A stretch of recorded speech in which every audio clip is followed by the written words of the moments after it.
Muito bem, nós estávamos falando da lei da adoração quando o celular caiu e nós então temos a parte 2 do nosso estudo, né?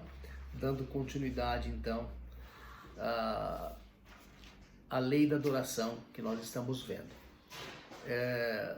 Então, nós falávamos que a adoração é a elevação do pensamento a Deus, é um sentimento do fundo da alma que não necessita de vestimentas próprias, que não necessita de um ritual, de imagens, nada disso. Porém, nós não vamos criticar, né, quem utiliza desses recursos para se concentrar.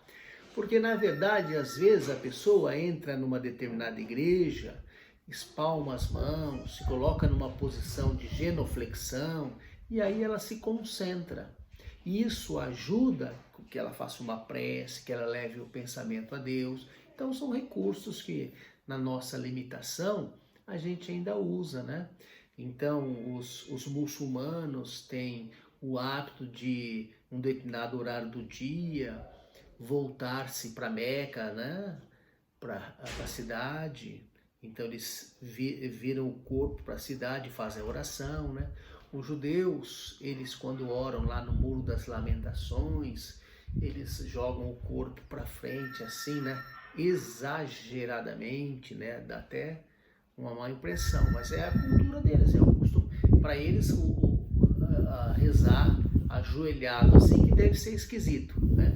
Mas eles fazem esse ritual, eles colocam um monte de roupa, né? Eles amarram um torá na cabeça aqui, né? Depois colocam um kippá, depois um chapéu preto, né? Amarram uma cinturinha, uns cordão branco na cintura, mas é a cultura deles. E não é o objeto em si que faz com que a pessoa eleve o pensamento a Deus, né?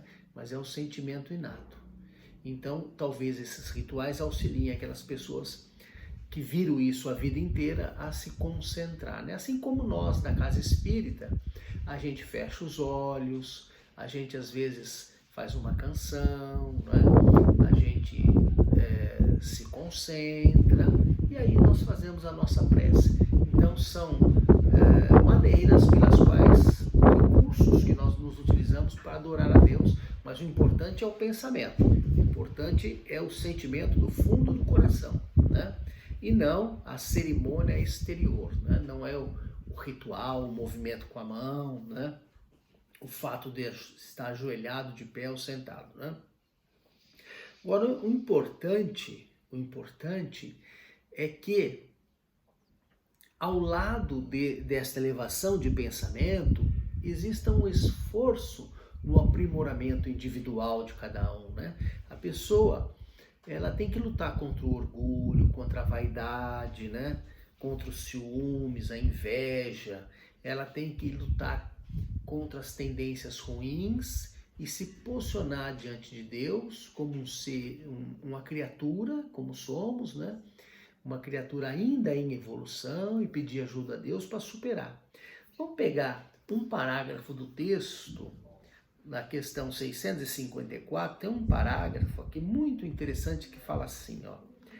Aquele que faz profissão de adorar o Cristo e que é orgulhoso, invejoso e ciumento, que é duro e implacável com os outros, ou ambicioso dos bens desse mundo, eu vos digo que a religião está sobre os lábios e não sobre o coração.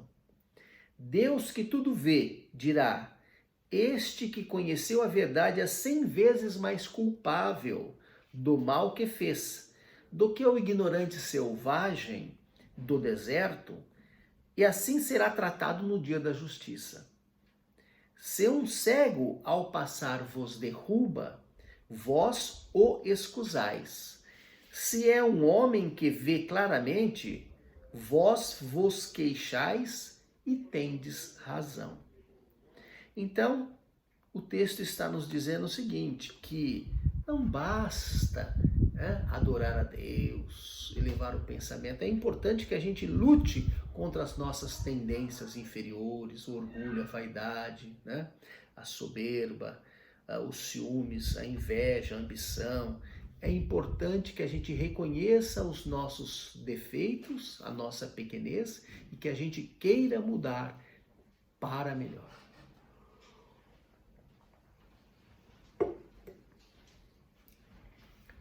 O texto também fala, né, de adoração através de um idioma ou de outro, através de cânticos, né, e enfatiza que o importante é o sentimento, né? A questão do idioma, imagina, porque na época do Livro dos Espíritos, há 2 séculos atrás, as missas eram rezadas em latim, né? Então pergunta-se, tem uma forma, uma língua que Deus prefere? E não existe uma língua que Deus prefira. Isso é bobagem, né? Existe o sentimento verdadeiro. Então adorar com o coração, né? Adorar de verdade, né? Elevar o pensamento de uma forma pura, isto sim é o que importa. Muitas religiões adotam as canções, né? A Andréia sempre canta no começo dos nossos estudos, isso ajuda a gente a mudar o pensamento, né? A gente está no dia a dia, na correria, nos afazeres, nas preocupações, e aí então vem uma canção enaltecendo, né, as virtudes, né, sugerindo o combate aos defeitos, então a gente muda a forma de pensar. Então a canção ajuda, mas não é uma canção mais bonita ou menos bonita que vai agradar a Deus. É o sentimento, é a intenção, né? A intenção nisso, como em muitas outras coisas, é a regra. É o que consta aqui na resposta da 655, né? Então é a intenção, é a vontade, é o pensamento, né? É a forma como a gente se expressa. Na questão seguinte, pergunta-se da adoração coletiva, né? A adoração coletiva é preferível à adoração individual, né? A gente costumava brincar, falar, a união faz a força, né? Faz açúcar e faz a força. Brincadeira à parte, né? É evidente que a união, né, torna as pessoas mais fortes, né? Então uma prece coletiva, uma adoração coletiva é uma adoração de muitas pessoas, é muito mais forte, é muito mais intenso, né? Mas isto, diz o texto expressamente, não significa que a adoração particular não seja boa. A adoração particular é boa também, né? Você pode fazer a sua adoração, a sua prece, levar o pensamento a Deus na sua intimidade, no recesso do seu lar, não precisa ir num ambiente específico, né? Todo lugar é lugar. Todo lugar é casa de Deus. A casa de Deus é o universo, né? Não é um prédio específico em determinado lugar, né? Se nós admitíssemos que a casa de Deus é um determinado edifício, nós estaríamos excluindo Deus dos outros edifícios, dos outros prédios, né? Na verdade, o universo é a casa de Deus. Então você pode orar sozinho, em qualquer lugar. Pode levar o pensamento a Deus e adorar. Agora, se você o fizer em grupo, é uma adoração mais forte, digamos assim, né? Que mais? A vida contemplativa. Isso é muito interessante nos dias atuais. São poucos, né, os que vivem uma vida contemplativa, aquela que fica, né? A pessoa não faz nada, eleva o pensamento a Deus e passa o dia assim pensando, orando, coisa e tal, né? Então o texto diz assim, né? Tem mérito essa vida contemplativa? A pessoa não faz o mal para ninguém. E o texto eu vou até ler, né? Para ser bem fiel ao texto. Não, porque se eles não fazem o mal, não fazem o bem e são inúteis.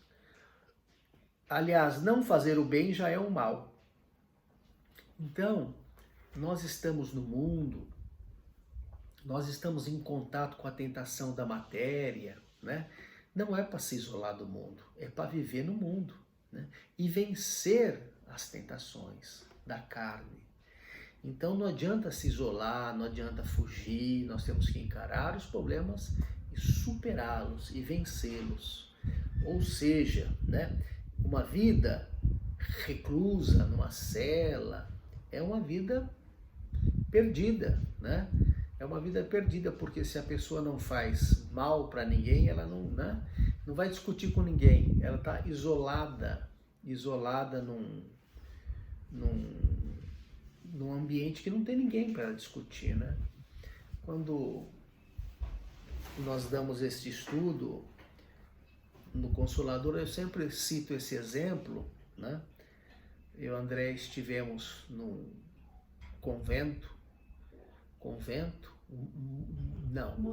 monastério de Latun, em Israel, que é uma ordem católica de padres que fazem o voto do silêncio. É muito interessante.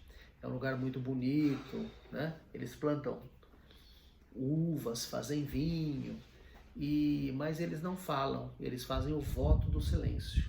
E vivem lá naquele monastério, trabalham, né? Eles, assim, falam, rezam a missa, né? Cantam, mas eles não conversam. E assim, aqui no Brasil não é muito conhecido isso, né? A gente conhece os franciscanos, que fazem o voto de pobreza, né? Mas o voto do silêncio tem essa ordem católica, né? Eles não brigam, né? Não se xingam entre si, mas também não conversam, quer dizer, não correm esse risco, né? Então, paciência. Da prece. Ao tópico seguinte fala da prece, né? A prece é sempre agradável a Deus quando é ditada pelo coração, né? A prece tem que ser falada com sentimento, né? Ou pensada, né? Vibrada. Não é a quantidade de palavras, não é a extensão da oração, não é uma construção ortográfica bonita, não, nada disso, é um sentimento verdadeiro, né? Então a prece dita pelo coração com sinceridade é melhor do que uma prece lida da boca para fora, né? Enfim, a prece é uma conversa com Deus, é uma conversa com Deus. A doutrina espírita insiste muito nisso, né? A gente pode se utilizar das rezas decoradas que auxiliaram o homem no passado, que tinha dificuldades em fazer as suas orações, mas hoje não temos mais necessidade.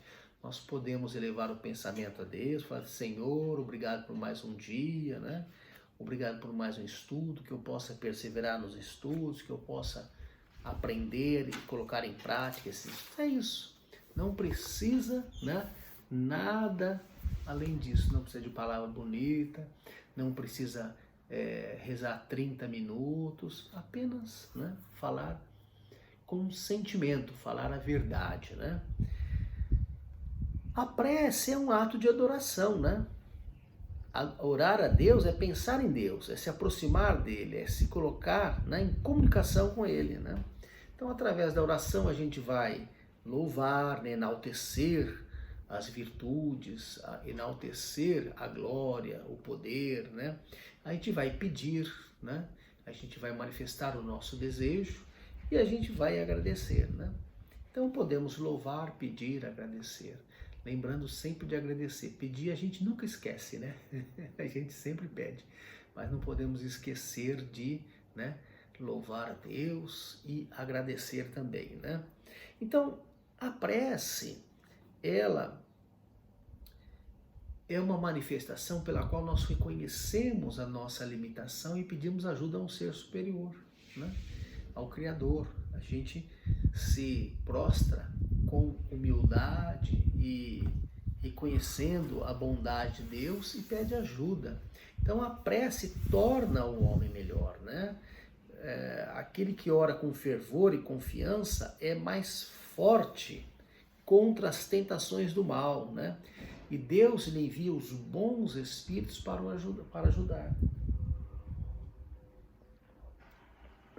Então pedimos o concurso e os bons espíritos vêm nos assistir, vêm nos orientar, né? Quando a gente aceita pensamentos inferiores que nos são sugeridos, nós afastamos de nós os bons espíritos. Mas quando nós oramos com sinceridade, nós atraímos os bons espíritos para próximo de nós. Então a prece é muito importante para que a gente esteja bem acompanhado, né? Se as coisas já são difíceis, né? Com espíritos inferiores fica pior ainda, né? E com boas companhias, dando ouvido ao nosso anjo guardião, já estudamos, né? Nesse período de isolamento, com os bons espíritos a gente tem um pouco mais de chance de superar as dificuldades, né? Mas nessa questão 660, o texto insiste, o essencial não é orar muito, mas orar bem, né? Então, não é a quantidade de palavras, né? Não é, assim, textos decorados, imensos, não, mas falar a verdade do fundo do coração, né? Reconhecer as limitações, reconhecer os defeitos, pedir ajuda sincera para superá-los, né? Isto é que é orar bem, né? Porque às vezes a pessoa que se alonga muito numa prece, né, numa reza decorada, que ela nem pensa no que está falando, ela está repetindo aquelas palavras da boca para fora, mas está pensando, né, noutra coisa. Então não está sentindo, não está vibrando, porque na verdade Deus não escuta com orelha, Deus não tem orelha, não tem ouvido, né? É a nossa vibração que irradia no plano espiritual, no mundo não material. Então é o sentimento que é importante, né? Por isso orar bem e não orar muito.